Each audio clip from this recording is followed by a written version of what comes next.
Ayan,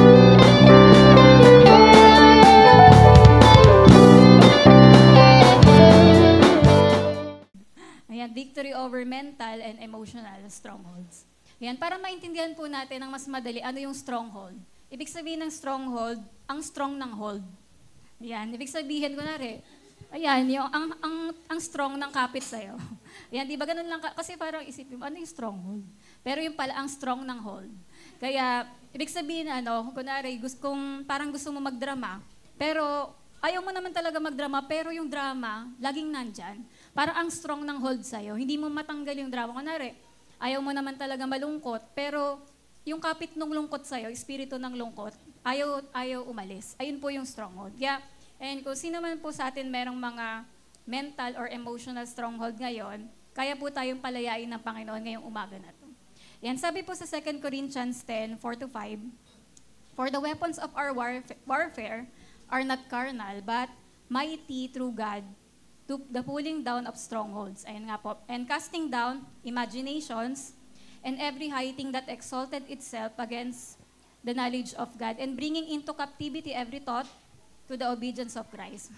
Kaya medyo malalim siya, pero mamaya maintindihan niyo po. Tapos sa Tagalog po, "Sapagkat ang mga sandata ng aming pakikilaban ay hindi ukol sa laman, kundi sa harapan ng Diyos ay may kapangyarihang gumiba ng mga kuta, na siyang gumigiba ng mga maling haka at ng bawat bagay na matayog na nagmamataas laban sa karunungan ng Diyos at buibihag sa lahat ng pag-iisip sa pagtalima kay Kristo." Yan, kaya ito pong message na to is to help those who are suffering defeat. Yung parang feeling mo, parang natatalo ka ng kaaway kasi parang may mga emotional ka or mga mental na mga pinagdadaanan.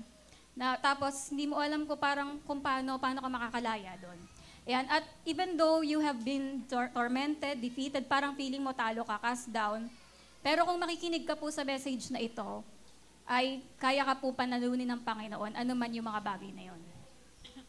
At alam niyo po ba, tayong mga Kristiyano po, si Satan kasi, siya yung kalaban natin, di ba? At gusto ni Satan na talunin tayo, gusto niya na, paki-next po, ayan, na gusto niya na guluhin yung isip natin, damdamin. Satan wants to keep you from the truth, for he knows that the truth will set you free. Ayaw ni Satan na malaman mo yung katotohanan ng salita ng Diyos. Kasi pag narinig mo na yung truth ng Word of God, lalaya ka talaga, anumang mga bandage, anuman yung parang gapos ng kaaway.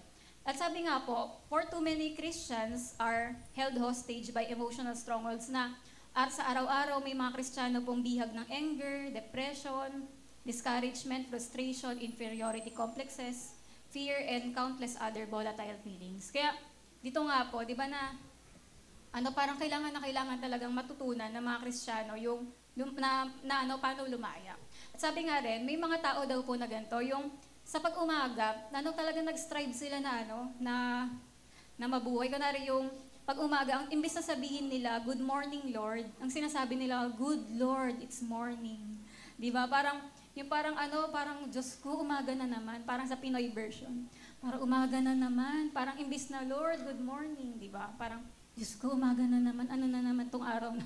Di ba? Parang mga ganun po yung iba. And sabi, they struggle simply to survive. Di nila alam paanong makakaraos sa buhay na hopeless, puno ng pag-aalala, ang daming mga dinadala sa buhay. At ang sabi nga po, ang emotional stronghold, ito ay is an attitude or emotion that stays with you day in and day out. Ang emotional stronghold kasi yung hindi ka iniiwan na pag nasa school ka, dala mo pa rin yung gano'n, nasa church, dala mo pa rin yung gano'ng nararamdaman. Yung parang hindi mo alam bakit ang bigat ng feeling, bakit hindi ka okay, gano'n. Kaya ayan po yung yung tinatawag na emotional stronghold na parang kahit nasan ka, dala-dala mo siya. At hindi mo alam paano mawawala yung ganong feeling. At sabi nga po, yung emotional stronghold, it dictates and often even dominates your thoughts. Na parang kahit yung isip mo, pinupuno masyado nung mga kaisipan na yung damdamin na, hindi, ganyan, ayoko na yung parang, pati desisyon mo sa buhay na apektuhan. Yung, kunwari parang ayoko pumunta, ayoko sumama kasi ganito nararamdaman ko, wala naman silang paki sa akin, ganyan. Parang ganun po. Tapos sabi nga po, God never ordained for you to wake up every day depressed. Hindi kalooban ng Diyos na pagigising ka sa umaga, ang lungkot mo kaagad. Yung parang depressed yung pakiramdam. O kaya naman, araw-araw gigising ka na parang takot na takot ka. Hindi po tayo nilikha ng Diyos na ganun yung mangyari sa atin. At hindi rin kinreate ng Diyos tayo na magbagdala ng anger for 5, 15, or 50 years. Kundi gusto ng Panginoon maging malaya tayo kasi sabi niya sa John 10:10, di ba? Yung, sabi, ang promise sa atin ni Lord, yung, paki-next mo. Ayan, na, I came that they may have life and have it abundantly. Na dumating si Jesus para magkaroon tayo ng buhay na ganap, di ba? Na, para hindi tayo maging bandage, di ba? Kundi ang gusto niya sa atin, buhay na masaya, maligaya, buhay na malaya. Pero kung hindi mo daw na-experience yung buhay na ganun, ibig sabihin, meron kang emotional stronghold. Yan. At yun nga po na, may mga sinasabi kasi sila na yung emotional stronghold daw na to. May mga, dahil minsan sa mga chemical imbalance, may mga chemical sa katawan na kulang, ganyan. Pero kadalasan po, yung pinakamalaking number ng stronghold talaga sa emotional ay dahil sa kasalanan.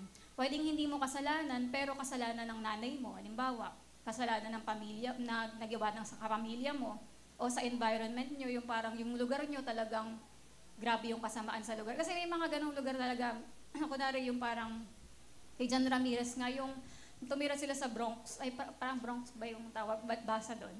Parang tuwing nandun siya, talagang tinutulak siya lalong magkasala. Kaya katuwing umaalis lang sila dun sa lugar na yon, dun lang siya tumitino. Kasi sobrang talamak yung kasalanan dun sa lugar. Kaya may mga ganun din po na sabi nga daw, yung parang hindi ka man nagsisigarilyo, pero kung nalalanghap mo yung sigarilyo ng kapamilya mo, di ba pwede rin na magkaroon ka rin ng same na sakit, kagaya nung nagsisigarilyo. Kaya parang ganun din po na minsan nagkakaroon tayo ng emotional stronghold dulot ng kapamilya mismo natin na may nagawang kasalanan, ganun. At sabi nga rin po, yan yung paki-next, yung large number of emotional strongholds are rooted in sin. Tapos meron din naman po yung atmospheric sin. Na ito naman yung na resulta naman ng, yun nga, yung sinasabi ko ng pagaya nga sa Bronx, parang yung lugar na yun, kunwari, sa Sibol, di ba? For example lang, yung mga kadalasan na parang mga ginagawang kasalanan sa lugar na yon.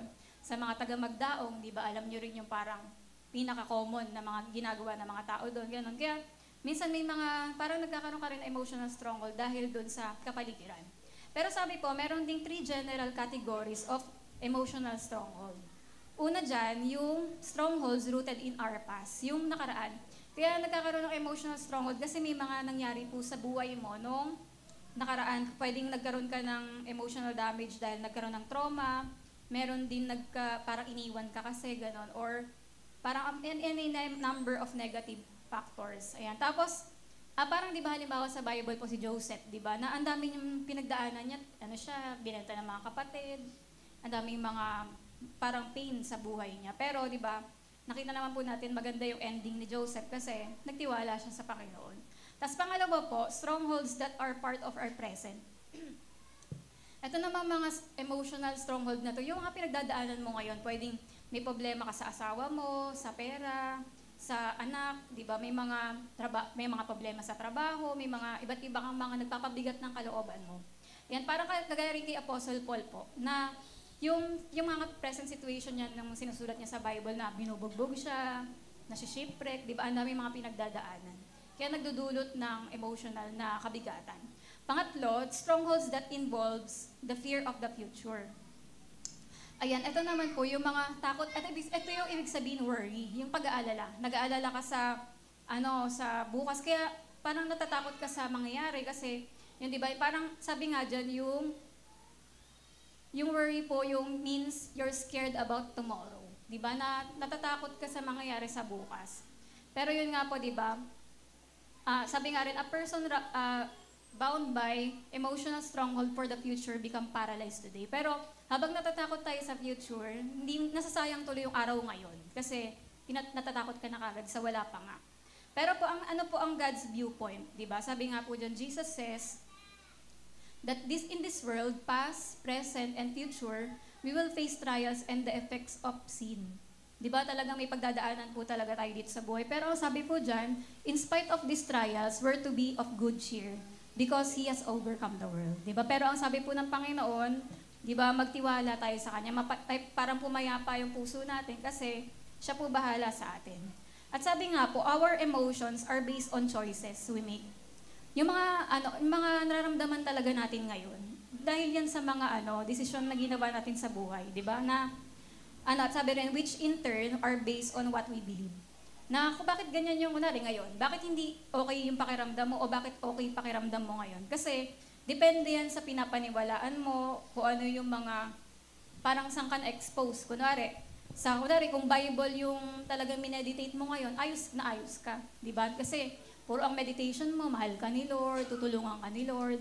Pero kung halimbawa, ang mga na-scroll mo, puro mga chismis, puro mga siraan, puro mga awayan, yung napanood mo pa, puro sampalan, di ba? Hindi okay yung pakiramdam mo, parang pwedeng magulo rin yung isip mo, di ba? Kaya, ayun nga po, nakabase yun sa lahat ng mga finid natin sa sarili natin. Sabi rin po dito, yung God's solution? Hindi solution ni Lord yung to deny that it exists. Kunwari, meron kang, yung parang nararamdaman mo talaga, may nararamdaman kang selos, emotional stronghold ng selos.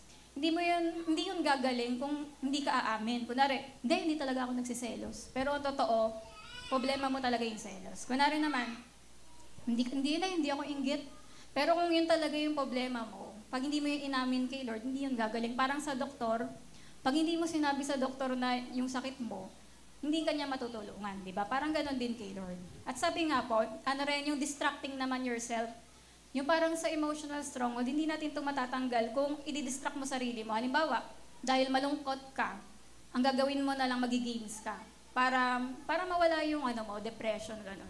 Pero ang mangyayari daw po doon, magkakaroon din tayong another stronghold. Magkakaroon ka naman ng another na stronghold ng addiction, ganon. Kapag hindi natin pag yun yung ginawa mo, imbis na isolve talaga yung problema. Kaya yung parang may iba, may iba't ibang distraction ng entertainment, magte-telebabad para mawala yung depression, lungkot, ganyan. Pero magke-create lang siya ng another stronghold. Tapos, yung pangatlo din, you can overcome yung emotional stronghold by obeying it. Kunwari, parang sinasabi sa'yo ng damdamin mo, malungkot ka ngayon matulog ka na lang.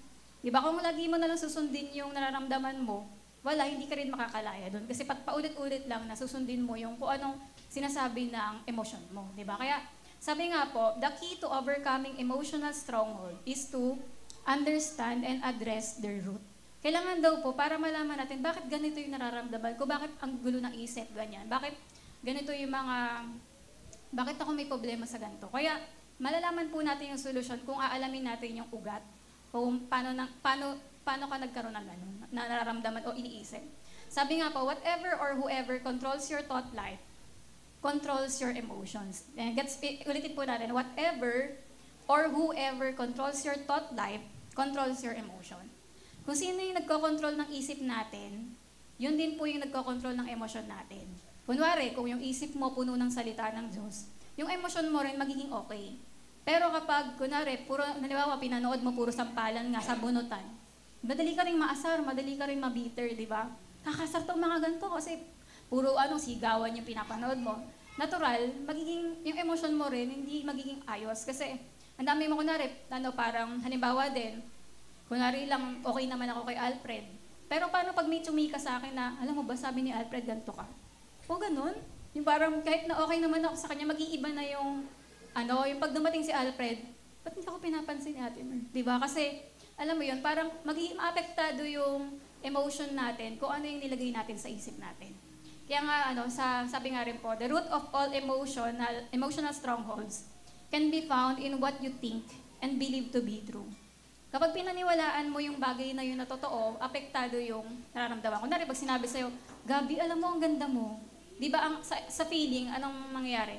Masaya yung feeling. Pero pag sinabi sa kanya, ang pangit mo, ay parang, siyempre, nakaka-hurt, di ba, ganun.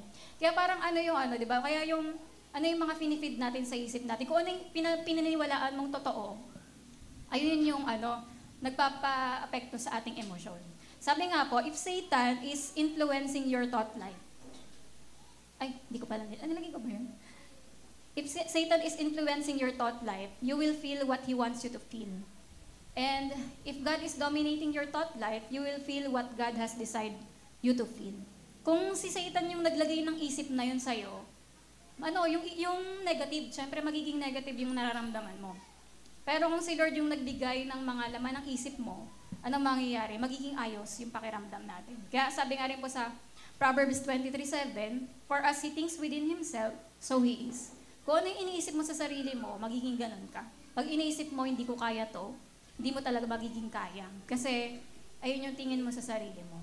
Kaya sabi nga daw po, kapag may mga tao daw na nagpapa-counsel, yung nagpapapayo, tinatanong daw lagi sila, gano'n ba, yung porsyento na lang ba yung hope mo? Kasi may mga taong nagsasabi na wala na talagang pag-asa, gano'n. Kaya tinatanong kasi yung hope, eto po, hope can take you a long way. Kapag ikaw yung tao na hindi nawawala yung pag-asa mo, marami kang di ba, makakapagpatuloy ka kasi sabi, when you have lost your hope, you have lost everything. Kapag nawala na yung pag-asa mo, katapusan na, di ba? Kaya dapat hindi tayo mawawala ng pag-asa. Simply defined, hope is the belief that my tomorrow will be better than my today. Kaya kayo nalulungkot o kaya nabibigatan kasi iniisip mo baka hindi na siguro ako magbabago o parang hindi na parang tayo minsan parang hindi na siguro kami magkakabalikan, hindi na siguro mangyayari yung ganun, hindi na siguro gaganda pa yung ganyan. Na pag nawawala yung hope, ibig sabihin yan, kinakat mo na yung parang wala na, hindi na mangyayari uli yung ganyan. Kaya kunwari sa bawat isa rin sa atin, di ba, wag mo isipin na hindi ka na magbabago. Di ba kunwari nga si Apostle Paul, chief sinner na yun, pero nagbago pa siya. Di ba, binago siya ni Lord.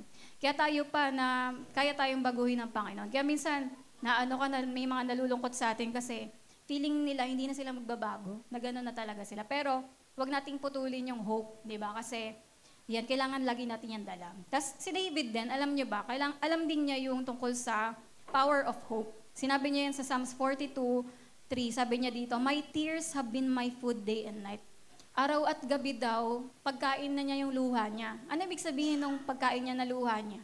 Meaning, when your tears are your food, that means you are no longer eating. Ibig sabihin, hindi na kumakain si David. Kasi nga, puro iyak na siya. Meaning, you have lost your appetite. Wala na siyang gana kumain. Pero anong ginawa po ni David sa dulo? Sabi niya, he encouraged himself, di ba? In-encourage niya yung sarili niya sa Panginoon at nagpuri siya. Kaya tayo rin, kapag may mga pagkakataong nalulungkot tayo, dapat kumanta ka. Di ba? Kasi yung pagkanta sa Panginoon, ang daling makaalis ng mga kabigatan. Di ba? Kaya kailangan, pagka hindi ayos yung pakiramdam natin, simulan na nating magpuri sa Panginoon. Yan. At sabi nga po, friend, God can turn a mess into a miracle if you put your hope in Him. Di ba? Kaya kahit gaano man mga kagulo yung mga sitwasyon, kaya pa rin gumawa ng Panginoon ng miracle doon at solusyonan yun. Kasi sabi po sa Isaiah 49:23, lahat ng mga nagtiwala sa Panginoon hindi napapahiya. Di ba? Kaya naman, yun po, kailangan wag mawawala po yung tiwala natin sa Panginoon na may mangyayari pa rin, may gagawin pa rin siya. Sabi nga po, in fact, God is able to turn things, pakibalik. Yan, God is able to turn things around so completely and satisfy you so fully that He will do more than merely bring you out of your emotional bondage. Alam niyo po ba, yan, He can even cause you to forget how deep it ever was. Yung mga nangyari din po sa buhay natin na mga hindi maganda, kagaya kay Joseph, di ba? Dumating sa time na yung antindi na mga nangyari sa buhay niya, pero sa dulo, nakalimutan na ni Joseph yung mga hirap na yon kasi sobrang pinagpala siya ni Lord. Di ba nung una, aping-api yung bida, di ba? Pero sa dulo, kita po natin na winner siya. Governor na siya. Kaya sabi nga po dito, He did it for Joseph and He can do it for you. Kaya rin ng Panginoon na ibalik ta rin yung sitwasyon sa mga buhay natin. Kung ngayon, parang hindi maganda yung mga nangyari sa buhay natin. Pero kaya pong balik ta rin ni Lord na magiging para sa atin yung pabor. Yan. At sabi nga po, the attack starts in the mind. Yan, dito po talaga nag-uumpisa yung attack ng kaaway sa mind natin. Kaya kailangan mo dyan maging on guard sa isip natin. Kasi, ayan, Satan's primary attack is in the mind and he begins his battles in our thoughts. Na ang unang panggugulo po ng kaaway sa isip yan. Yan, at sabi nga po, few Christians realize this fact. Parang marami po mga Kristiyano, hindi nila ganong pinapahalagahan yung pag-cover ng mga napapanood. Halimbawa, kasi they take little care in guarding their minds. Kunwari, sa Reels, nood ka lang ng nood sa mga YouTube Tuloy-tuloy lang. Sa scroll mo, hindi ka nag-iingat, hindi mo, pinifilter yung mga dapat mo makita. Kasi alam niyo po, lahat ng mga dumadaan sa mata natin, papasok na yun sa isip mo. Tapos pag pumasok sa isip mo yon, papasok din yun sa damdamin. Di ba na biglang naiiyak ka na rin, nagiging malungkot ka na rin, kasi ayun yung mga napanood at nakita natin. Kaya kung hindi po tayo magiging maingat doon, kasi papasok lahat yon sa mind. Kaya naman mag-start yung attack ng kaaway, naiisip mo, baka yung nangyari doon sa tao na yun, mangyari rin sa akin. Ganon yung sasabihin ng kaaway. Kaya kailangan o kaya baka ikaw mismo ulitin mo yung nakita mo. Kasi nire-register nun sa mind yung lahat ng nakikita natin. Kaya doon pa lang sa bagay na yun, kailangan natin na i-guard yung mga mind natin. Sabi nga po, they fill their minds with television programs, radio programs, news articles, images, and the conversation of the world. Marami pong mga Kristiyano ngayon, napupuno yung mga isip nila ng mga bagay na makamundo. Kasi ayun puro imbis na Bible, pagka malalaman mo to kapag sa ating mga Kristiyano, kapag yung isang tao, puro Bible, nagbabasa siya ng Bible, matino isip niyan. Tapos nakaka-worship ng tama. Tapos maayos din manalangin. Pero kapag yung mga kausap po natin, parang paglutang, ibig sabihin ang daming mga sa utak. Hindi po makausap ng okay, ganun. Kasi masyadong na-pollute po yung mga isipan. Kaya yun nga po, yung thousands of thoughts enter their minds. At patungkol sa mundo, kunwari, pag tinanong mo, kilala mo ba si Melchizedek? Sino yun? Kapitbahay ba namin yun? Ayan, pero kapag tinanong mo, ano yung latest na showbiz chika ngayon? Ay, si ganto, nakita daw si ganyan, nakita mo yung ganyan. Parang, pag tinanong mo, doon mo mahuhuli yung isang tao kapag kung puro word of God ba ang alam o puro kamunduhan. Di ba? Kasi, yan nga po, na-damage yung natin, pati emotion. Kaya yung mga tao rin na walang time nga sa pagbabasa ng Bible, sila yung nangunguna sa paninira, nangunguna sa panggugulo, parang sila yung nagdadrama. Kasi nga, ayun yung na-feed ng mind nila, na-feed sa pati emotion. Yan, kaya sinasabi po sa Bible, the Bible speaks of the weapons of our warfare. Na sinasabi dito, meron pong binigay ang Diyos sa atin na panlaban, na to pulling down of strongholds. Ibig sabihin yung di ba ang tindi ng kapit ng stronghold? Kaya hatakin mo siya talaga pababa para matanggal, ganyan. Kaya yung weapon po na binigay sa atin ng Diyos ay tutulong sa atin yan para matanggal lahat ng mga negativity na to.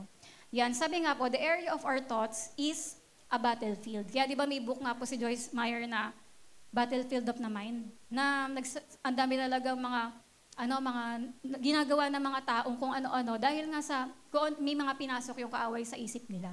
Sabi po, the warfare starts in the mind, then spread to other areas of lives. Di ba? Kaya, yung mga tao na napuno ng mga negativity, nakikita mo rin sa action niya at sa damdamin. Pero sinabi po sa verse 5, yung casting down imagination. May nabanggit doon na imagination na may explain ko po yan. Sabi, yung mga imagination na yun, ayun yung wicked imagination. Yung may asawa yung tao na yun, pero nai-imagine mo, ka-holding hands mo yung asawa. Di ba? Wicked imagination yun. Ibig sabihin, parang kunwari sa mga artista, pinapangarap mo si ganito na kasama mo mag-swimming. Di ba si Piola Pascual, halimbawa.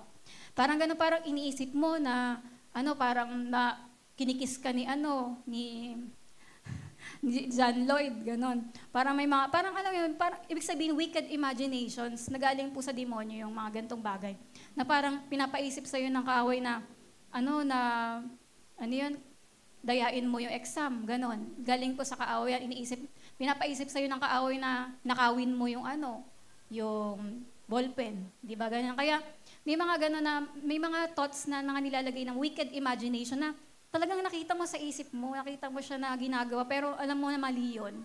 Galing po yan sa kaaway, sa demonyo, yung wicked imaginations. At isa yan sa sinasabi na i-pull down natin, and i-cast down, yung mga wicked imaginations. Tapos, sabi rin po, di ba, sa 1 Corinthians 2:16, but we should have the mind of Christ, di ba? Tayo po mga Kristiyano, dapat meron tayong mind of Christ. Yung isip natin, kagaya ng isip ng Panginoon, di ba? Ibig sabihin, yung sinasabi sa Bible na whatever is pure, whatever is lovely, whatever is of good report, di ba? Yung mga praiseworthy, ganyan-ganyan. Kaya, ayun nga po, na dapat yung isip natin maayos. Di ba? Kasi talagang, ang target po ng kaaway talaga ngayon, ba't ginawa yung ganyan, kunwari yung Facebook, Nakapag-Facebook kasi ako noon na ano, yung sobrang plain lang. Walang notif na active ka, walang mga reels, walang notes. As in, wala. Ang meron lang like, na kulay blue. Tapos, yung ano, may comment lang ata, gano'n. Yun lang. Tapos walang mga ads, walang kahit anong distraction. Message lang dun sa messenger. Pero ngayon, di ba, tingnan nyo yung ginawa ng kaaway. Para yung mga isip ng magpe-Facebook o na magsa-social media, ang gulo-gulo na may nag-notif sa ganito, may nagganyan-ganyan, may lumitaw pa dito, may ganyan-ganyan. Ang daming gulo, di ba? Ano kasi, yan ang target ng kaaway po, yung mind natin na maging magulo para hindi natin maintindihan yung Word of God. Yan, kunwari ngayon, sa pakikinig niyo po ng salita ng Diyos ngayon, gaano kayo ka-attentive ngayon? 100% ba nagigets niyo yung mga preaching tuwing Sunday, tuwing nandito po tayo sa church? Yung Sunday school teacher natin, 100% ba nagets natin yung lesson? O ano daw topic? Ngayon mismo, nalimutan mo na yung topic kanina. Di ba? Kasi yung attention, kinukuha yan ng demonyo para malimutan natin yung Word of God at ma-deceive niya tayo. Pero sabi nga po, David knew the secret of guarding his mind. Si David mismo, alam niya na dapat pahalagahan po yung pumapasok din sa isip natin. Sabi niyan sa Psalms 101 verse 3, I will set no wicked thing before my eyes. Ibig sabihin, hindi ko hahayaan na may masasama o maduduming mga bagay na makita yung mata ko. Di ba tayo, pag merong lumitaw ditong mga sexing babaeng sumasayaw, ayun nga yung, kaya sa TikTok, kaya inaano namin kayo doon na wag nga mag-TikTok. Kasi ang masama sa TikTok, yung pagsasayaw ng mga mahalay. Di ba yung parang prostitute, di ba yung mga kembot, yung talagang dirty dancing. Ayun yung masama doon. Kaya nga, doon sa TikTok, libre porn doon dahil yung mga sumasayaw na babae, di ba, parang ganon. O yung mga mahalay na bagay. Pero wala namang masama sa pagsayaw, di ba, sa pagsayaw natin para kay Lord. Pero yung sa TikTok kasi nakikita mo doon yung ang hahalay na mga pagsayaw, di ba? Kaya kagaya niyan sa atin, sa mga reels ba, nood ka lang nanood ng kung ano-ano. Pero sabi po ni David, binabantayan niya yung mata niya na hindi makakita ng mga bagay na masama. Kaya yun talaga yung, di ba ito nga po, hindi ko alam ilang araw na ba. Parang 100 days na ata akong hindi nakakanood ng mga ganun. Kasi nga, nag-deactivate nga ako. Tapos yun pansin ko, dahil sa di na nga ako masyado nakakakita ng kung ano-ano, pati yung wordly song ng kapitbahay na may meditate ko, sabi ko, ano ba yan? Na ganun ka-sharp na yung isip ko na nagigets ko mabuti. Sabi ko, ang kwenta naman ng lyrics. Ganyan, parang napaka-sharp, naging sharp yung mind ko tsaka attention nung detox ng social media. Tapos parang mas nagkakaroon ako yung mga lately po, nagkaroon ako ng mga panaginip na sobrang linaw. Kasi nangungusap din si Lord sa akin sa dreamer din kasi ako. Kasi yun, parang ngayon nga na parang mas nakakapag, maraming mga benefits sa spiritual na bagay. Kaya yung parang nagiging sharp lalo yung mind natin. Pero yung pagka dati nung rin ako, parang hilo-hilo yung mata mo, gano'n na gano'n. Ayan, parang ayun nga, nawawala yung attention natin sa salita ng Diyos mismo o sa sinasabi agad mismo ni Lord. At sabi pa sa Psalms 19:14, yung let the words of my mouth and the meditation of my heart be acceptable in thy sight, O Lord. Na, Lord, yung puso ko, tsaka yung mga salita ko, nawa po, maging kalugod-lugod sa'yo. Sabi nga po, the meditation of our hearts or yung mga thoughts natin, thought lives natin should be acceptable to God. Diba na, at alam niyo po, yung mga battle sa mind natin, kapag napanalunan mo yan, yung mga battle sa mind mo na, hindi ka naman hahanapin ng pastor doon, wala nga kumakaibigan sa'yo doon, hindi ka naman mahalaga kahit umabsent ka nga ngayon eh. Yung parang mga thoughts po ng kaaway yun, para hindi ka na magsimba, di ba? Mahalaga ba na makapagsimba ka lagi na ma-perfect mo yung attendance? Mga ganun, di ka naman doon, ganyan, di ka naman mahalaga doon, ganyan. Pero yun nga po, di ba, na kapag na-win natin yung battles everyday sa isip natin, magiging masaya tayo araw-araw. Kaya yun. Tapos may kwento nga po si John Austin. Noong 1965, nagkaroon siya ng panaginip. Basta sa panaginip niya naman, magkakaroon siya ng 3 attacks mula sa kaaway. Yung 2, medyo madali lang, pero yung 3, medyo mahirap. Tapos nakita niya po doon sa panaginip niya na parang nasa room sila na madilim. Tapos meron nga doon parang lalaki na na parang demonyo. Tapos meron din isang tao doon na nakabihag, parang hostage, ganun. Tapos siya rin hostage din siya, pero sabi niya, hindi. Sabi niya, lalabas ako sa kwarto na to sa pangalan ni Jesus. Nung sinabi daw niya yon, nakalabas siya. Pero yung isang lalaki, hindi nakalabas. Tapos, nakalimutan na niya yung panaginip na yon, hindi niya alam parang binigay pala ni Lord yung panaginip na yon para sabihin sa kanya na magkakaroon ng attack sa kanya. Tapos, nangyari na yun, biglang, paglipas ng mga ilang araw, ilang buwan, parang ina-attack siya ng kaaway na dinidiscourage siya, na parang hindi na niya kaya mag-preach, hindi na niya kayang tumayo, ganon. Hindi na niya, para sa umanghinang-hina talaga yung nararamdaman niya. Tapos sabi niya, Lord, ilang buwan niya na nahirapan siya. Sabi niya, Lord, tulungan niyo naman ako, bakit nangyari sa akin to? Pinabayaan mo na ba ako, Lord? Sabi ni Lord sa kanya, nakalimutan mo na ba yung panaginip na binigay ko sa'yo? Sabi niya, oo nga po, Lord, naalala ko na. Sabi niya, anong ginawa mo nung nandun ka sa panaginip? Sabi niya, tumayo po ako, tas nagsalita ako. Sabi ko, lalabas ako sa silid na to, sa ngalan ng Panginoong Hesukristo. Tas sabi ng Panginoon sa kanya, ayun, gawin mo yun. Tas ayun po yung ginawa niya, kinonfess niya na, aalis ako sa depression na to, sa mga discouragement na to, in Jesus' name. Kaya yun, as kinabukasan, maagang-maaga siya gumising, araw-araw, ginawa niya, para daw niyang dinibar, parang kumbaga, gutom na gutom siya sa salita ng Diyos. Talagang binasa niya ng binasa araw-araw yung Bible.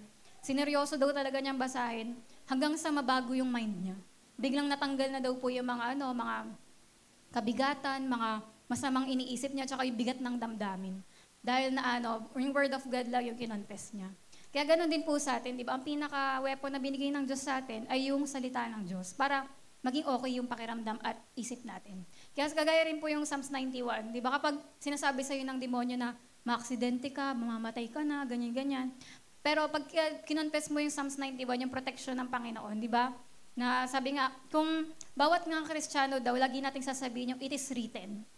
Sabi ng Bible, yung mga angels sinurround ng Panginoon para ingatan kami. Di ba? 1,000 may fall at our side, but it shall not come near us. Kaya yung Psalms 91, di ba? Kapag kahit nung panahon ng COVID, yan yung talagang pinapakonfess sa atin. At yun nga, di ba, na-survive natin yung COVID kasi alam natin yung protection ng Panginoon. Kaya ayun nga rin po, sa Satan thoughts, di ba, ito nga yung tandaan natin na si Satan gusto niya tayong lagyan ng mga thoughts sa isip natin na masasama. Yan. At kahit sa buong Bible, maraming mga dyan na mababasa ka na si Satan talaga, niloloko niya yung tao, nilalagyan niya ng mga negative thoughts. Tas, parang halimbawa kay Simon the Sorcerer, sa Acts 8:22-28. Di ba sabi sa kanya nila Peter and John, sabi niya, repent of this wickedness. Magsisi ka sa kasalanan mo dahil meron kang masamang pag-iisip sa, sabi niya, na puno ka ng bitterness, tsaka bihag ka ng kasalanan, sabi niya. Tapos sabi nung Simon the Sorcerer nung dulo, di ba, ipanalangin niyo ako na hindi mangyari sa akin yung mga sinabi niyo. Kasi ang sinasabi doon, di ba, sa verse na, a thought in your heart. Nilagyan siya ni Satan. Ito, sabi next. He was motivated by a thought. Kasi iniisip nitong Simon the Sorcerer na mabibili niya yung anointing, di ba? Na mabibili niya yung power ng Holy Spirit. Pero sabi niya dyan, di ba, yung Satan has put a thought in your heart. At yun nga po, dahil inaccept niya yan, tinanggap yung Simon yan, na parang yung mga negative thoughts na yun na tinanim sa'yo ng kaaway, pag tinanggap mo yan, talagang magkakaroon siya ng pagkakataon. Pero sabi nga, pray that God will forgive you for that one thought that leads you to wrong action. Kaya yung isang kaisipan lang na yun, pag pinaniwalaan natin yun, pwede kang madala sa mga kamalian, di ba, na mga maling desisyon, maling hakbang. Tapos kagaya nga kay Judas, di ba, si Judas Iscariot, di ba, sabi niyan sa John 13:2, the devil having put into the heart of Judas to betray him. Yung kaya na-betray ni Judas si Jesus kasi naglagay si Satan ng kaisipan kay Judas na, sayang yung pera na yan. Di ba? Mapapatawad ka naman nun. Yan. Satan dropped the thought into the heart and mind of Judas. Na sobrang pagmamahal niya sa pera, ngayon makakabili ka ng ganito, magkakaroon ka ng ganyan, di ba? Na-deny niya si Jesus, na-betray niya. Tapos, yun nga po, na kagaya rin dito sabi ko, the enemy's primary approach is to drop a thought. At yun din yung goal ni Satan, na maglagay sa atin ng mga negative na kaisipan, na nagiging stronghold. Ngayon, ang tindi ng kapit, ayun na talaga yung paniniwala mo, ganun. Sabi nga po sa Matthew 15:18-19, ngunit ang lumalabas sa bibig ay nagmumula sa puso ng tao. At ito ang nagpaparumi sa kanya sa paningin ng Diyos, sapagkat sa puso ng tao, nagmumula ang masasamang pag-iisip na nagtutulak sa kanya para pumatay, mga lunya, gumawa ng sexual na immoralidad, magnakaw, magsinungaling, at manira ng kapwa. Na, yun nga pumapasok kasi doon, di ba? Kaya nagli-lead sa wrong action yung wrong emotion and wrong thoughts. At sabi nga rin po di ba sa verse, di ko nalagay. Yan, sa isang time yung si Jesus, nagpakita siya sa mga disciples. Di ba yung buhay pa lang ni Jesus. Nung nagpakita siya, natakot yung mga disciple. Akala nila multo. Sabi ni Jesus, and why do thoughts arise in your hearts? Sinasabi ni Jesus na bakit kayo nagdududa? Bakit nyo hinayaang magkaroon kayo ng mga ganyang thoughts? Kasi nagkaroon sila ng takot kasi akala nila multo, di ba? Kaya yun nga, na pag yung mga sinasabi dito, yung mga imagination, nagke-create siya ng mga takot. Yan, sabi nga po dito, thousands of people are gripped by fear. Maraming mga tao ngayon yung talagang may iba't ibang mga kinakatakutan kasi nagsimula yon sa isip nila. Wala, magiging ganito. Pinakita sa'yo sa isip, sa imagination mo, na mangyayari yun, kaya ka natakot. Pero ang sabi po, di ba, cast down those imaginations, di ba, pull down those strongholds, bring every thought into captivity of Christ. Ibig sabihin, lahat ng mga isip na yon, pasunurin natin sa salita ng Diyos. At sabi nga po, lying thoughts can become strongholds. Yan, yung mga pandaraya, yung mga hindi naman totoo na sinabi ng kaaway sa'yo, pwede siyang maging stronghold na talagang yun na yung paniniwalaan mo. Ayan, at yun yung can hold you strongly, di ba? Or a stronghold on you. Yan, meron po isang kwento si John Austin din. After niya mag-preach, after ng service, may kumamay sa kanyang parang 20 years old na nakabataan. Tapos, pagkakamay niya dun sa binata na yun, biglang sinabi sa kanya ng Holy Spirit na itong lalaki na to, meron sa kanyang umaataking demonyo ng homosexuality. Tapos yun, ni-reveal na sa kanya ni Lord. Kaya sa pagkakamay niya, sinabi niya sa lalaking yun. Sabi niya, Iho, may homosexual na demonyo ang sumusunod sa'yo. Sinabi niya sa'yo na abnormal ka. Pero sinasabi sa'yo ng Panginoon, hindi ka homosexual, hindi ka abnormal, galing kay Satanas yung isip na yan. At pinipilit ka niyang paniwalaan at gawin. Nilikha ka ng Diyos na normal. Yun. Kaya, nung sinasabi niya daw yun sa lalaki, yung una, natatakot yung binata. Pero nirebuke na daw nila, tsaka pinag-pray niya na yung binata, bigla daw nakita daw ni John Austin talagang natanggal nagbago yung mata, talagang nawala yung fear sa mata niya. Tsaka nakita daw talaga niya yung paglaya ng bata na yun. Kaya sabi nga, thoughts can hold you like a vice and keep you from the truth. At sabi nga po, isang kasinungalingan lang ng kaaway na ilagay sa isip mo. Tapos kapag pinaniwalaan mo yun, pwede kang magkaroon ng sakit, suffering, or torment. Kapag sinabi sa'yo ng kaaway na sa'yo na may sakit kang ganito, oo nga, may ganun ako. Diba? Dahil doon, pwedeng magkaroon ka ng sakit or mga suffering kapag pag tinanggap natin yung mga thoughts na yun. Sobrang dami kong example na masasabi doon, pero yan, hindi ko na masasabi. Kaya sobrang dami niyang ganyan sa buong mundo na pinaniwalaan nila yung sinabi ng demonyo, kaya nandun sila sa panahon ng suffering. Kaya sabi nga daw po, you ask how long, na hanggang gano'ng katagal ka pwede pahirapan ng demonyo. Sabi, as long as you permit it, as long as you accept it. Na pwede kang mag-suffer ng matagal na matagal, depende kung papayagan mo yung kaaway. Yan, kaya pwedeng yung depression, magstay yan ng ilang years kung kailan mo gusto, di ba? Kasi pinapayagan mo. Pero kung lalabanan mo to ng salita ng Diyos, pwede kang makalaya doon. Tapos meron din siyang kinuwento ito naman yung kapatid ni John Austin. Si John Austin pala yung tatay ni Joel Austin. Yan. Ito, yung pangalan niya si Mary Austin Givens. Na siya kasi nagkaroon siya ng cancer. Yan. At ang nangyari sa kanya, siya, Christian na talaga siya. Pero, ayun nga, ang turo daw pala sa kanila noon, na wala na daw healing ngayon, hindi na nagpapagaling si Lord. Tapos, ang turo rin sa kanila, wala ng miracle. Parang noon pa yun, sa New Testament lang yun. Parang naniwala sila. Tapos pinaniwalaan din nila na yung mga sakit, bigay ng Diyos yun. Kaya parang kailangan mo daw pagtiisan kung binigyan ka ng sakit. Pero ay mali yun, di ba? Kasi nungalingan yung bagay na yun. Kaya alam niyo ba, nung sinabi sa kanya ni John Austin na, hindi, wag mong sabihin, bigay ng Diyos yung sakit na yan. Kasi sobrang namayat siya na, iba na yung itsura niya. Pero nung naisip ni Mary Austin nga na, sabi niya, oo nga, paano nga kung hindi talaga bigay ng Diyos tong sakit na to? Kaya alam nyo ba, nung naniwala siya na hindi galing kay Lord yung sakit na yon, gumaling siya. Nagwaling siya sa cancer at nakapagpatuloy siya sa paglilingkod kay Lord. Tapos meron pang isang kwento rin ng babae na ito naman, 8 years siyang nag-suffer sa sakit at nakagaroon siya ng 5 operation. Nangyari ito noong 1970. Sabi sa kanya ng doktor, wala ka ng pag-asa kasi hihiga ka na lang habang buhay. Sabing ganon. Na makakatayo ka minsan pero para mag-CR lang. Pero wala na talagang pag-asa. Ganon. Kaya, tapos dumating po sa time na lahat na ng medication ginawa na niya. Pero sumuko na yung katawan, hindi na tumatanggap ng gamot. Tapos, may isang kaibigan siya na nagbigay sa kanya ng letter. Parang in-encourage siya doon, gano'n. Tapos may isang dumalaw sa kanya na iniwanan siya ng book, libro na parang ang title, You Can Change Your Destiny. Yan, tapos kasi nabasa niya doon yung tungkol sa healing na maniwala ka na ang Diyos nagpapagaling, tumayo ka sa wheelchair mo, ganyan-ganyan. Parang yan, naniwala, tapos nabasa niya yung sabi, hindi ka kailanman gagaling habang iniisip mo na gusto ng Diyos na magkasakit ka. Kaya yung unang chapter daw ng book, 6 times niyang binasa. Tapos yun hanggang sa pinaniwalaan niya talaga yung mamamatay na siya, no hope na.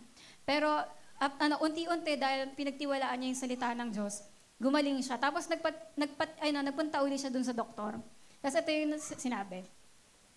Noong nagpunta siya sa doktor, sabi niya, mukhang mas interesado pa yung doktor sa chart ko kaysa sa akin. Tinanong ko siya kung naniniwala siya sa mga milagro at sabi niya, aba oo naman. Sabi ko, gusto mo bang makita ang isang milagro na naglalakad? Tinignan niya ako ng kakaiba at sinabing, aba oo. Tapos sumayaw ako sa buong kwarto, sumandal siya sa examining table, kitang-kita ang epekto sa kanya at sinabing, ikwento mo sa akin. Kinuwento ko sa kanya at puno ng luha ang kanyang mga mata nang matapos ako. Di ba na dapat patay na siya sa cancer, pero sumasayaw pa siya doon sa nung chinek up siya na grabe, gumaling siya ng ganito. Kaya yun nga po, di ba? Kasi nga, ang nangyari doon, yung mga thoughts na nilagay ng kaaway, ang tawag doon, yung pinull down, yung tinanggal mo, hindi, in Jesus' name. Hindi yun, hindi ito mangyayari. Di ba? Kaya yun po yung ibig sabihin ng pulling down all the strongholds, lahat ng mga negativity na nilagay ng kaaway sa'yo. Ito yung mga sample ng mga kasinungalingan ng kaaway. Yung wala kang kwenta, bakla ka, tomboy ka, yan, di ka ligtas, hindi ka makapupunta sa langit. Yan yung mga pinagdududa ka ng kaaway, mapapamakahabang buhay, mapupunta sa impyerno mga anak, yung parang kabado ka na, baka hindi na talaga maligtas mga anak ko. Yung nagbabiyahe kayo, sinasabi mababangga ka. Ito yung mga bagay na kapag sinasabi yan sa'yo, dapat i-pull down mo. Ibig sabihin, in Jesus' name, lahat ng negative na thoughts na to, kina-cancel ko lahat in Jesus' name. Lumayas ka sa isip ko. Yan, at sabi nga dyan, yung mga pag may sakit ka, sinasabi, anong bukol yan, baka mamatay ka na dyan, ganyan. May mga ganito na hindi ka nagagaling. Yan, kaya, ayun nga po, kapag tinanggap natin itong mga salita na to, doon lang mangyayari yan sa buhay natin. Pero kapag sinabi mo, in Jesus' name, hindi ako payag. Hindi ako payag na mangyari to. Kaya, doon lang hindi mangyayari yon kapag nilabanan mo. Pero kapag sinabi sa'yo na, wala kang kwenta, oo nga, wala naman talaga akong kwenta eh. Huwag niyo na akong kaibiganin, alam ko naman, pinagtitiisan niyo lang ako. Kaya di ba yung sa taong nagdadrama din, di ba puro yun, negative? Ako lang naman to eh. Tsaka lang ganyan-ganyan. Di ba? Ang daming nasasabi na negative nung nagdadrama. Kasi yung mga bagay na yun, galing sa kaaway yun. Hindi totoo yan, mahal ka namin. Hindi totoo yan, masaya kaming kasama ka. Hindi totoo yan, natutuwa nga kami na ganito. Di ba? Kaya kailangan may mga taga-break nung mga stronghold na yan. Sabi nga po, the devil introduces thousands of lies to your mind. Araw-araw, ang dami-dami nating mga battles sa isip natin. Na araw-araw, pagpunta mo sa school, sa trabaho, tsaka na-realize ko nga rin po yun na yung sa mga, dito sa church, di ba, sinasabi po natin na maging maayos yung mga salita natin, i-bless natin yung isa't isa. Pero meron sa atin dito na yung mga pamilya nyo, minumura kayo mismo ng magulang nyo, parang meron kayong mga kapatid na na grabe kayong i-down, di ba, sa mga words. Parang ganun. Kaya everyday talagang battle yun na tas yung mga tao nang re-reject sa'yo, nang babash sa'yo, lahat yun, talagang everyday may mga battle. Kaya anong dapat natin gawin? Dapat yung mga Bible po natin, araw-araw natin pa rin binabasa. Kasi kung everyday, panay ka social media, tas sa school, sa bahay, ang dami nagsasalita sa'yo ng mga masasama, kailangan may Bible ka. Kundi mapupuno, madadown ka na lang, di ba? Sa mga sinasabi ng mga tao. Kaya, Dapat po, mayroong mga salita ng Diyos na nagpapaalala sa atin na mahal ka ng Diyos, kumpleto ka, tanggap ka ng Panginoon, di ba? Magbabago ka pa, makakayanan mo yan. Di ba? Kailangan may Bible po tayo everyday kasi ganun yung battle natin sa, sa araw-araw na buhay natin. Kaya naman, yung basics na read your Bible, pray everyday, talagang kailangan mo yung dalhin habang buhay. Di ba? Habang nabubuhay ka. Kasi kapag napuno yung thoughts mo ng mga showbiz chika, mga balita ngayon, mga nangyaring ganyan, trending na ganito, yung mga chika ng mga kumare mo, yung mga bagong na-discover nila ganito, kaya ganyan. Kaya parang ayun nga, na kapag wala tayong Bible, pag pinabayaan natin yun, magda-damage talaga yung isip natin na hindi na tayo magiging okay sa Panginoon, sa sarili natin, pati na rin sa relasyon natin sa ibang tao. Kaya sabi po dito, when you accept them as your own thoughts, paano mo malalaman kapag tinanggap mo yung sinabi ng demonyo? Paano mo malalaman na tinanggap mo yung kasinungalingan? Kapag binanggit na ng bibig mo. Kunwari, sabi ng demonyo sa'yo, hindi na kayo yayaman. Pag sinabi na ng bibig mo, hindi na nga siguro kami yayaman. Eh di tinanggap mo na magiging mahirap na lang kayo. Kaya dapat, hindi po natin tanggapin yung mga thoughts na yun. Kunwari, sinabi sa'yo ng kaaway, hindi ka na magkaka-work. Kailangan i-cancel mo yun. Hindi, in Jesus' name, magkakatrabaho ako na para sa akin. Di ba na hindi ka makaka-graduate, ganyan. Pero dapat i-cancel mo yun. Hindi, in Jesus' name, matatapos ko rin itong pag-aaral ko. Di ba? Kaya yun nga na kapag binanggit na yun ng bibig mo, yun na. Ibig sabihin, naniwala ka sa demonyo. Kaya, ano po sabi ng Bible? Di ba? Dapat yung word of God, laging nasa bibig natin. Di ba? Na dapat lagi, kaya nga diba dito sa church nga po, lagi tayo may mga memory verse. Bakit? Kasi mahalaga yung memory verse na yun, kailangan mo yun sa araw-araw mong buhay. Kapag meron kayong utang, anong memory verse mo? Diba? Dapat maaalala mo na, na hawak ni Lord ang lahat, diba, na makayamanan sa mundo. Kaya kang providean ni Lord, diba, kaya niyang i-cancel lahat ng utang mo. Diba, kung may sakit at karamdaman, iiyak ka na lang ba? O maaalala, anong memory verse mo doon, di ba? Maalala mo yung by the stripes of Jesus, I am healed. Kaya yun nga po, na sabi nga, they verbalize the thoughts. Kapag yung nilagay ng kaaway na negative, tas binanggit pa ng bibig mo, di ba, ibig sabihin, inaccept mo yon. Kaya naman, maging aware po tayo sa pandarayan ng kaaway. Sabi rin ng Bible, sa 2 Corinthians 2:11, we are not ignorant of His devices, na hindi tayo ignorant doon, kundi alam natin, sinabi na ng Panginoon sa Bible kung paano natin malalabanan yung gawa ng kaaway. Ayan. At sabi nga po, ito, yung imagination brings fear. Ito yung mga imagination na galing sa demonyo. Binibigyan ka ng takot na wala pa nga hindi pa nga nangyayari, pero ini-imagine mo na, baka ganun, ganyan, di ba? Nagkikreate yan sa'yo ng fear. For example nga po, may isang gabi na yung isang tatay, inaantay niya dumating yung anak niya kasi gabi na eh. Tapos hindi pa rin umuwi yung anak niya. Sinasabi sa kanya ng demonyo, next. Sinasabi ng demonyo sa kanya na aksidente na siya ng malala.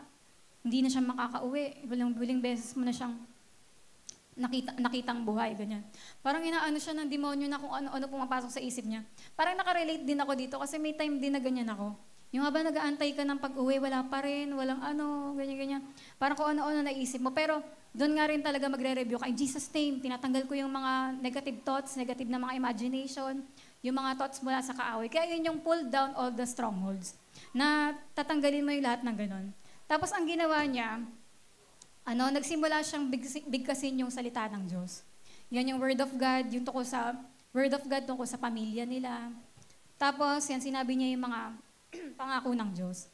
Tapos, sinaway din niya yung lahat ng mga masamang isip, ni-rebuke niya, lahat ng mga negative na mga thoughts na yon. Tapos, kinonfess yung Word of God. Tapos, ang nangyari, umalis yung takot na yon at nagkaroon ng kapayapaan sa puso niya. Di ba? Kapag naalala natin yung Word of God talaga, kakaroon ng peace yung puso natin. Tapos, alam niya, pagkakita niya doon, tumunog na yung pintuan sa baba. Tapos, yun pala, dumating na yung anak niya. Di ba? Kaya yung mga ganun na mga bagay, dapat ay nare-rebuke din natin. Sabi rin dito, di ba, when you loudly repeat the lies Satan puts in your mind, kapag inulit mo pa yung mga kasinungalingan ng kaaway sa isip mo, nagkakaroon ka ng takot, di ba? Pero kapag ang sinabi mo, yung promise ng Panginoon, nagkakaroon ng peace sa puso natin. Di ba? Kaya ngayon, di ba, sa mga, nung panahon ba ng bagyo, anong nararamdaman nyo? Nangangamba ba kayo? Iniisip nyo, paano yung mga ganun? Kung may mga kamag-anak kayo sa ibang mga lugar na talagang binagyo, di ba? Kunwari kung sa mga lugar nyo na mga binabaha, may mga lugar na binabaha, na Lord, hanggang dito na yung tubig, di ba? Yung mga ganun. Kaya, parang di ba? Parang pag naalala natin yung mga promise ni Lord, tungkol sa storm din, di ba? Na alam natin, iingatan niya tayo. Hindi niya tayo hayaang mamatay doon. Yan. So, tandaan din po natin, remember, the devil is a liar and the father of all lies. Tandaan po natin na walang matino o walang totoong masasabi talaga yung demonyo, kundi puro kasinungalingan. Ganito lang daw yan, baliktarin mo lang. Kunwari sinabi ng kaaway, Gabi, hindi ka naman mahal sa church eh. Hindi, mahal ako sa church. Ganun, babaliktarin mo lang. Hindi ka na makakapasa. Hindi, makakapasa ako. Ganun dapat, babaliktarin mo lang kasi lahat ng sinasabi ng demonyo, sinungaling yun, kasinungalingan. Pag binaliktad mo lang, kunwari, hindi ka naman napapansin dyan eh. Hindi nga nila alam na absent ka ngayon. In Jesus' name, mahal ako doon, napapansin nila ako, i-chat nila ako mamaya. Hindi, parang, alam mo yun, dapat may pangdabat ka na, hindi, natutuwa nga sila sa akin eh. Marami nga pumapansin sa akin doon eh. Yung parang kapag kailangan, pag may mga nanggaganon sa'yo na mga thoughts, kailangan may babaliktarin mo lagi. For example din, pag sinabi sa'yo ng kaaway na hindi ka ligtas, sabihin mo sa kanya yung John 1:12. Sabihin mo na hindi, lahat ng tumanggap kay Jesus, naging anak ng Diyos, anak ako ng Diyos. Sabi nga dyan, confess that boldly and the lie will leave. At mawawala yung kasinungalingan ng kaaway kapag sinabi na yan, pag nag-memory verse ka. Yan, sinabi mo yung memory verse. At sabi nga rin, pag sinabi ng kaaway sa'yo na mamamatay ka ng maaga, na paano yung anak mo, paano yung asawa mo. Yan, pero sabihin mo, in Jesus' name, sabi sa Psalms 91:16, bibigyan ko siya ng mahabang buhay at ipapakita ko sa kanya ang aking pagliligtas.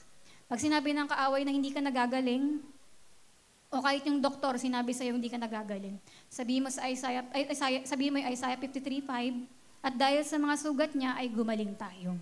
At pag sinabi rin sa'yo na hindi ka na mapapatawad, grabe na yung kasalanan mo. Tsaka habang buhay na yung sakit na yan. Sabihin mo yung Psalms 103:3, pinatatawad niya ang lahat kong kasalanan at pinagagaling ang lahat kong karamdaman. Di ba? Kaya sabi rin ito, kapag sinabi sa'yo walang pakialam ang Diyos sa'yo at kawawa ka, sabihin mo yung Psalms 102:17, sasagutin niya ang panalangin ng mga naghihirap at hindi niya tatanggihan ang kanilang mga dalangin. Di ba? Kaya ganun kahalaga na minimeditate natin yung Word of God. Kasi kailangan mo yan na ang dami na ngayong attacks. Sobrang grabe talaga yung mga attacks. At kaya nga, di ba sabi nga po yung sa prophecy din, ito daw yung year ng engagement. Ibig sabihin daw, hindi ka lang yung nakaupo. Kasi may mga battle na nangyayari ngayon sa mga Christians. May mga churches na ina-attack, dinedestroy, may mga ministers na pinapahinto. May mga iba't ibang Kristiyano sa buong mundo nagsasuffer. Pero dahil sa satanic attack. Pero ang sabi nga po, di ba, na kailangan yung salita ng Diyos. Huwag nating hayaang naaalikabukan. Di ba kung gano'n tayo kadalas mag-cellphone, gano'n mo sana kadalas naalala yung basahin yung Bible. Sabi nga po, di ba kapag ginawa natin sinabi natin yung mga bagay na to, sabi, He will go, the thoughts will go, and fear will go. Mawawala yung lahat ng yung mga stronghold. And you will smile and stand up tall for Jesus.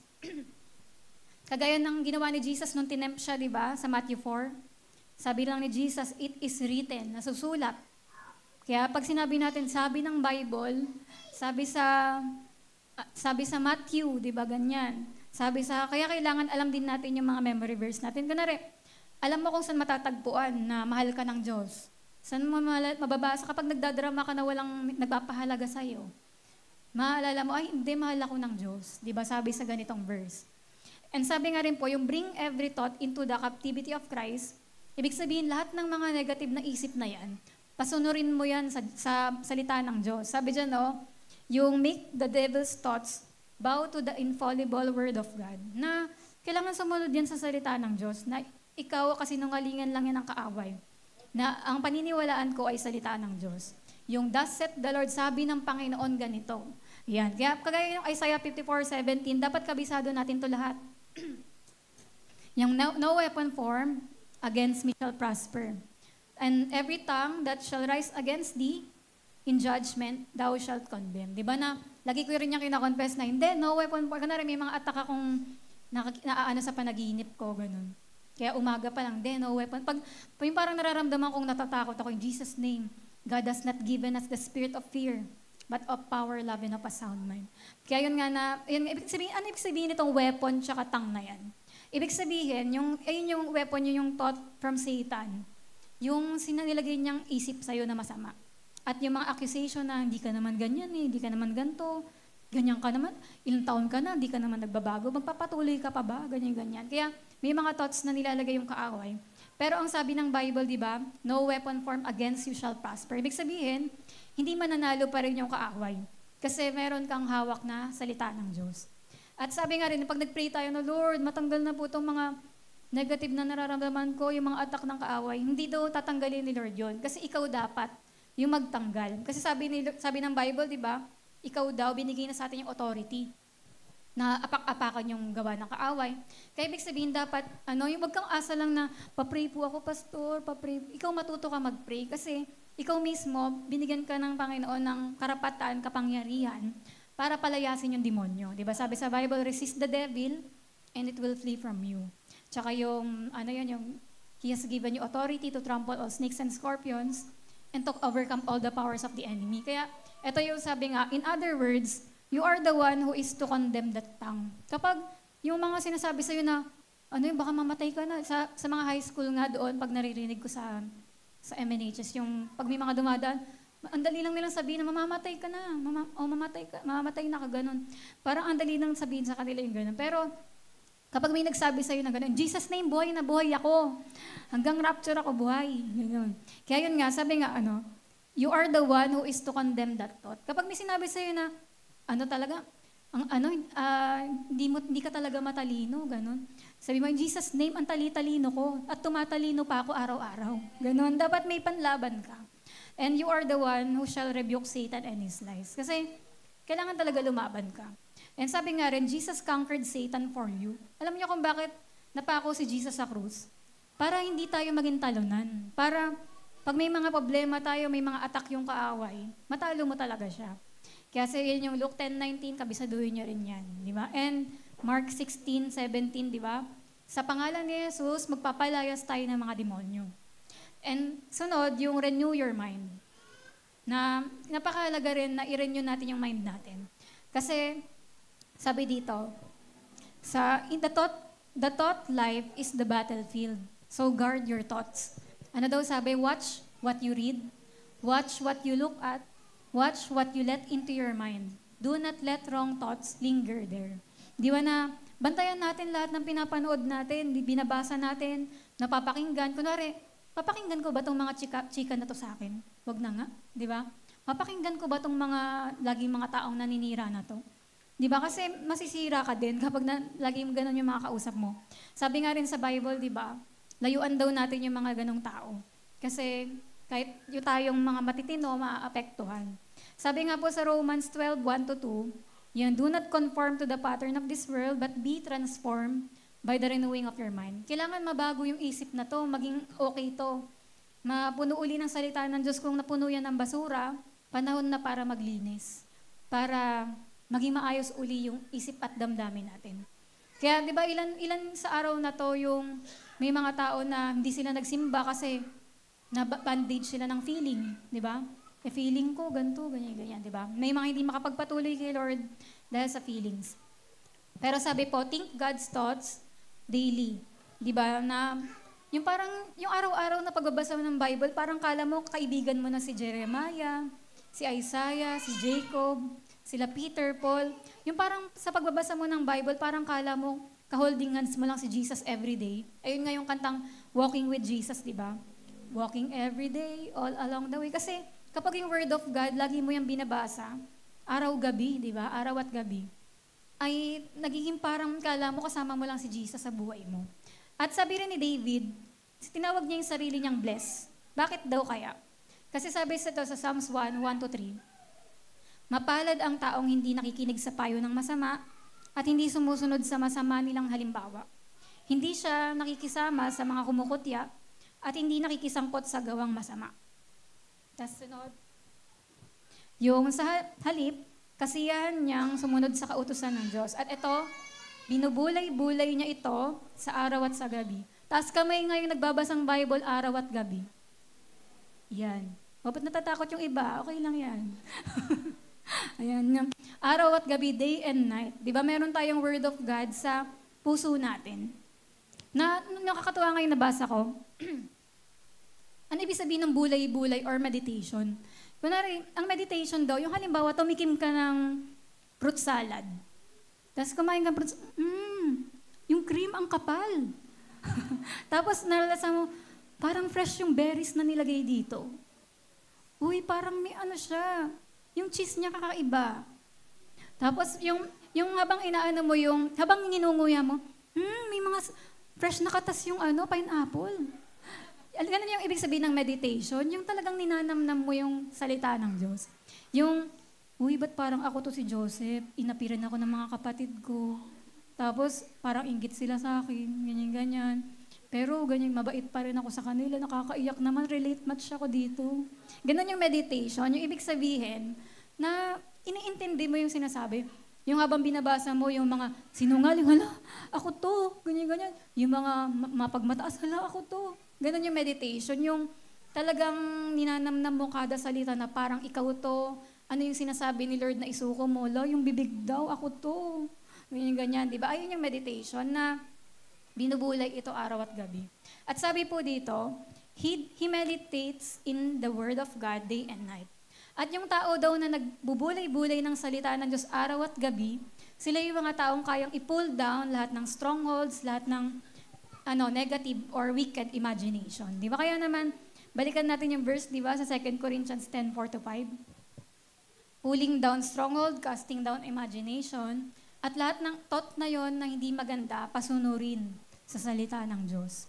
And sabi nga po, God has provided you. Binigay na sa'yo yung Bible para po gamitin nating warfare. Binigay pa sa atin yung Word of God, blood of Jesus, and name ni Jesus. Di ba? Kaya sabi po, tandaan nyo rin, pagka lumalaban tayo sa demonyo, hindi ka mag-isa, huwag ka matakot kasi you're not alone. Kapag nagsimula ka na mag-pray, pakinext. Yan, kapag nagsimula ka na mag-pray, yan, when you dare to do your part, all heaven comes to your aid. Yung mga angels din tutulungan ka. Di ba? At tatalunin lahat ng mga kaaway natin. Sabi nga rin po dito, many Christians today are under satanic attack. Yung mga pamilya, yung mga bahay, ina-attack ng kaaway, di ba? Pero kailangan po labanan natin yan ng salita ng Diyos. Huwag nating hayaan na sirain lang yung pamilya natin. At ito nga po, may tinatawag din na seed thoughts. Yan, yung mga pagtatanim, di ba, ng mga isip na maganda. For example, itong picture na to. Halimbawa yung kung yung word of God words natin parang buto. Kung natatanim yung mga salita natin, tingin nyo nagiging flower. O nagiging mga hindi tumutubo, nagiging bulok. Di ba? Tayo ba, nagsasalita ba tayo ng mga word of God, ng mga magagandang bagay? O puro curse, pangit naman ang ganito, di maganda yung ganyan. Puro reklamo, puro mga negativity. O puro ba maayos yung mga confession natin? Kasi di ba, sabi nga po, you can literally change your atmosphere by changing your thoughts and the words you speak. Kaya kapag binago natin yung mga salita natin, nababago rin yung paligid natin. Pag sinabi mo, this is the day that the Lord has made, I will rejoice and be glad in it. Kahit ang dilim-dilim ng ulap, ang saya ngayon, praise God.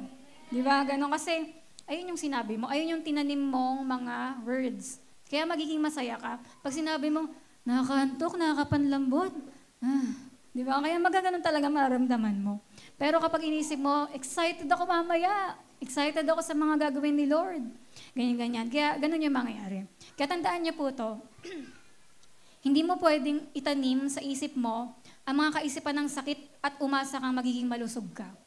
Hindi mo rin pwedeng itanim ang mga kaisipan ng pagkatalo at takot at asahan na magtatagumpay ka at magkakaroon ng kapayapaan. At hindi mo pwedeng itanim ang mga kaisipan ng kahirapan at umasa na yayaman ka.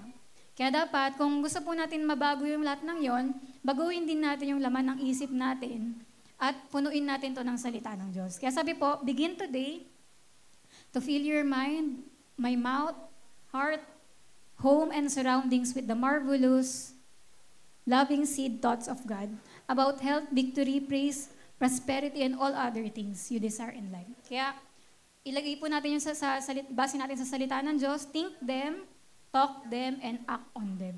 Sabi nga po ulit sa Proverbs 23:7, kung ano yung iniisip mo sa sarili mo, magiging ganun ka.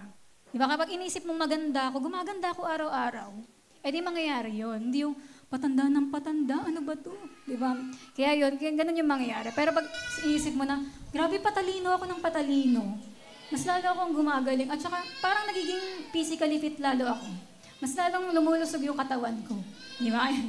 Kaya yun nga, parang yun nga, na doon, yun talaga yung magiging mangyayari. Kaya sabi ngayon po sa dulo, sabi po dyan, you have found the reason for defeat. Nakita mo na kung paano ka matatalo ng kaaway. Pero nalaman mo rin kung paano ka mananalo. Kung paano mababago yung sitwasyon ng buhay mo. Kaya naman po, nakita na natin yung daan na binigay ng Panginoon para magtagumpay tayo. Kaya sabi nga, arise, precious child of God, and enter into the joy of the Lord. Kaya yun. Kaya ngayon po, magpe-pray lang po tayo. Patugtog lang ng Oh, the blood of Jesus. Tapos ngayon, kung may nakarelate po kayo, meron kayong mental stronghold or emotional stronghold, yan na talagang ang kapit sa inyo, na gusto nyo matanggal yon, na Lord, gusto ko matanggal po yung takot, mga galit, mga selos, mga hiya, o ano na pang mga maling tinanim ng kaaway. Ngayon, alam nyo, diba sabi nga, whom the sun sets free is free indeed. Kaya kung nasa inyo si Jesus, pwede kayong lumaya ngayon. Kaya naman, ngayon po, itaas natin yung kamay natin kay Lord. Siya po yung tawagan nyo ngayon. Siya lang yung isipin nyo. At sabihin nyo sa Kanya, aminin natin, Lord, itong mga lately po talaga ang gulo ng isip ko. Tsaka Lord, ito pong mga nakaraan, parang nalulungkot po ako. Or ito pong mga nakaraan, may mga ganito po akong binabattle na nararamdaman. Aminin mo yun kay Lord. Huwag mong i-deny. Sabihin mo talaga sa Kanya. At ngayong araw po na to, papalayain kayo ni Lord habang nagpe-pray tayo. At meron pa nga sa inyo, lalaya kayo habang kumakanta pa